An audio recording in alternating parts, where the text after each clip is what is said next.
ബോളിവുഡ് ചലച്ചിത്ര താരം സൽമാൻ ഖാൻ അപായപ്പെടുത്താൻ ഗൂഢാലോചന നടന്നു 4 പേരെ നവി മുംബൈ പോലീസ് അറസ്റ്റ് ചെയ്തിട്ടുണ്ട്. ഗുണ്ടാത്തലവൻ ലോറൻസ് ബിഷ്ണോയി സംഘാംഗങ്ങളാണ് പിടിയിലായത്. കെ.പി. ശ്രീധരൻ ചേരുന്നുണ്ട്. ശ്രീധരൻ, വിവരങ്ങൾ ഞെട്ടിക്കുന്ന വാർത്തയാണല്ലോ.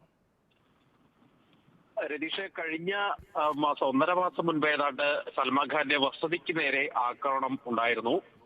അതിന്റെ അന്വേഷണത്തിന്റെ ഭാഗമായിട്ടുള്ള അതിന്റെ തുടരന്വേഷണത്തിലാണ് ഇപ്പോൾ 4 പേരെ കൂടി കഴിഞ്ഞ ആഴ്ച അറസ്റ്റ് ചെയ്ത വിവരം മുംബൈ പോലീസ് പുറത്തുവിടുന്നത്. ഇവരെല്ലാം തന്നെ നേരത്തെ സൂചിപ്പിച്ച പോലെ ലോറൻസ് ബിഷ്ണോയിലെ സംഘാംഗങ്ങളാണ്. 17 പേർക്കെതിരെ കേസ് എടുത്തിട്ടുണ്ട്. ഈ പൻവേലിൽ വെച്ച് സൽമാൻ ഖാന്റെ ഫാം ഹൗസ് ഉള്ളത് പൻവേലിലാണ്. ഈ പൻവേലിലേക്ക് പോകുന്ന വഴി കാറിന് നേരെ ആക്രമണം നടത്താനായിരുന്നു നീക്കമെന്നാണ് പോലീസ് പറയുന്നത്. ഇതിനെ വിദേശത്ത് ഉൾപ്പെടെ, പ്രത്യേകിച്ച് പാകിസ്ഥാനിൽ ഉൾപ്പെടെ ആയുധങ്ങൾ എത്തിച്ചു എന്നും പറയപ്പെടുന്നുണ്ട്. ഇതോടൊപ്പം തന്നെ ചെറിയ കുട്ടികൾ, അതായത് പ്രായപൂർത്തിയാകാത്ത ആളുകളെ ഉൾപ്പെടെ ഈ ഒരു ഓപ്പറേഷന് വേണ്ടി ഇവർ മുംബൈയിൽ എത്തിച്ചിരുന്നു എന്നുള്ള ഞെട്ടിക്കുന്ന വിവരവും വരുന്നുണ്ട്. 70ഓളം പേരെയാണ് ഇങ്ങനെ പുറമേ നിന്നൊക്കെ എത്തിച്ചത്. ഏതായാലും ഞെട്ടിക്കുന്ന വാർത്ത തന്നെയാണ് ഉണ്ടായിട്ടുള്ളത്.